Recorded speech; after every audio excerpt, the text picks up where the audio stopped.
Previous sessions तक हमने जो है वो कुछ फंक्शंस के हवाले से डिस्कस किया, फंक्शन क्या है, और उसमें तफसीलन हमने देखा यूजर डिफाइंड फंक्शन और स्टैंडर्ड लाइब्रेरी बेस्ड फंक्शंस। ठीक है, इस सेशन पे हमें कॉन्स्टेंट्स को डिस्कस करना है कि कॉन्स्टेंट क्या है, ठीक है, और वो किस तरह से प्रोग्रामिंग के अंदर उसका कॉन्सेप्ट है और वो किस तरह से प्रोग्रामिंग के अंदर वर्क करता है। तो सबसे पहले इसकी थ्योरेटिकल डेफिनेशन देखते हैं।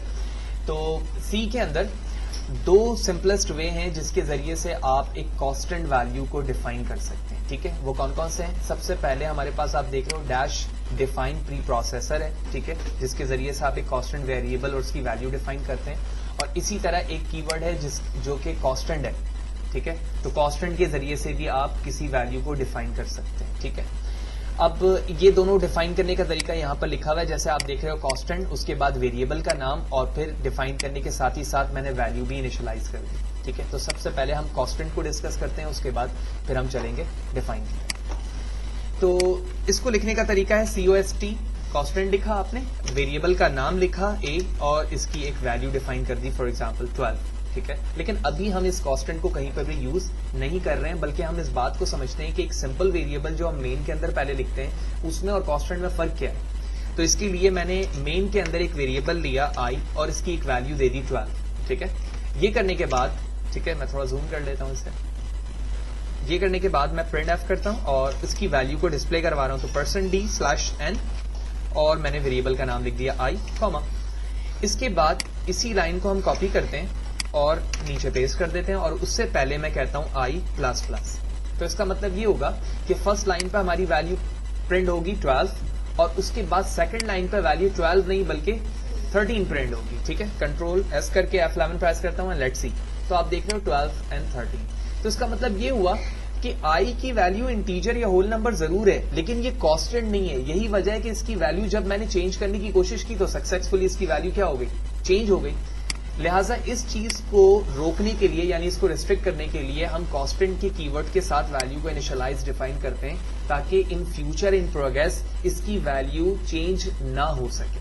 ठीक है, तो अब इसी चीज को हम रिस्ट्रिक्ट करने के लिए कांस्टेंट का इस्तेमाल कर रहे हैं। लिहाजा अब मैं इस a की वैल्यू को प्रिंट कराने लगा हूं। लिहाजा इसके लिए हम सबसे पहले इस तमाम कोड को थोड़ी देर के लिए कमिट कर देते हैं। ठीक है, क्योंकि यहां से हमें कॉन्सेप्ट समझ में आ गया है।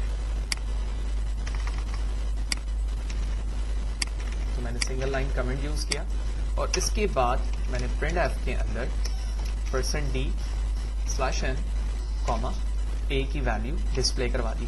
तो क्योंकि a की वैल्यू ऊपर कांस्टेंट पे डिफाइन है तो 12 वैल्यू प्रिंट हो जानी चाहिए, लेट्स सी।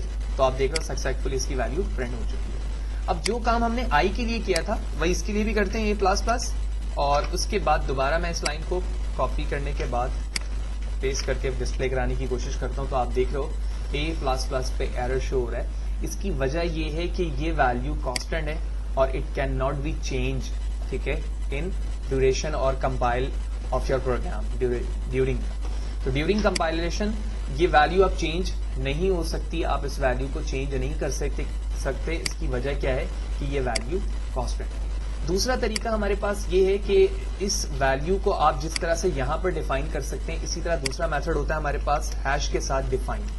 ठीक है, डिफाइन लिखा मैंने, डिफाइन के बाद वेरिएबल का नाम लिखा और उसके बाद उसकी एक वैल्यू डिफाइन कर दी। ये दूसरा तरीका है। ठीक है, ये हमारा एक रिजर्व्ड कीवर्ड के बिहाफ पर कांस्टेंट इनिशियलाइजेशन है, जबकि दूसरा तरीका जो है हमारा वो प्री प्रोसेसर डायरेक्टिव के बिहाफ पर कांस्टेंट डिक्लेरेशन है। ये बेसिक डिफरेंस है। ये एक कीवर्ड है जबकि ये एक क्या है, मैक्रोज है या प्री प्रोसेसर डायरेक्टिव है, एज लाइक दिस। ठीक है, लेकिन दोनों का काम एज इट इज सेम है। लिहाजा ये करने के बाद अब मैं यहां पर b की वैल्यू 1 डिफाइन कर चुका हूं। लिहाजा मैं इन दोनों लाइन को थोड़ी देर के लिए हटाता हूं और यहां पर वैल्यू b लिख देता हूं। कंट्रोल S करते हैं, F11 and let's see. Okay, तो हमें डिफाइन पे प्री प्रोसेसर डायरेक्टिव है और हमें पता है हम प्री प्रोसेसर डायरेक्टिव के साथ जो है सेमी कॉलन या कॉलन का इस्तेमाल नहीं करते। तो यहाँ से हमें कॉलन हटाने की जरूरत है और उसके बाद हम F11 प्रेस करते हैं तो उसकी वैल्यू सक्सेसफुली यहाँ पर 1 प्रिंट हो गई। अच्छा जी, इसके बाद अगर मैं वही काम जो कि हमने a के साथ किया था, अगर मैं यहाँ करने की कोशिश करता हूँ तो मैंने लिखा C++, इसके बाद इसी लाइन को दोबारा कॉपी करके नीचे पेस्ट करते हैं एंड लेट्स सी। तो आप देख रहे हो कि वही एरर है, invalid required as increment operand, यानी आप इन वैल्यू में अब इंक्रीमेंट नहीं कर सकते। तो ये दो कॉन्स्टेंट डिफाइन करने के मेथड्स हैं सी लैंग्वेज में, जो कि हमने यहाँ सक्सेसफुली देखा कि एक हमारा जो है रिजर्व कीवर्ड है जिसके जरिए से आप वेरिएबल को डिफाइन करते हैं, जबकि सेकंड मेथड जो है वो प्री प्रोसेस डायरेक्टिव है, ठीक है, जिसमें आप इक्वल साइन इस्तेमाल नहीं करते बल्कि डेटा टाइप जो वेरिएबल है वो लिखते हैं आप और साथ ही साथ वैल्यू लिखते हैं। दूसरी अहम बात यहाँ पर यह है कि आप यहाँ पर डेटा टाइप डिफाइन नहीं करते बल्कि डायरेक्टली वैल्यू लिखते हैं। जो आपको रिक्वायर्ड वैल्यू लिखनी है, आप फ्लोट लिखें, डबल लिखें, करैक्टर लिखें, व्हाटएवर, तो उसके बिहाफ पर आप उन वैल्यू को डिफाइन करेंगे। लेकिन नॉर्मली जो कांस्टेंट है वो हमारे इंटीजर या फिर डेसिमल पॉइंट के साथ वाली वैल्यूज में होते हैं, स्ट्रिंग या करैक्टर में नहीं होते हैं। तो यही वजह है कांस्टेंट के लिए हम होल नंबर या फिर डेसिमल पॉइंट के साथ नंबर का इंतखाब कर रहे होते हैं।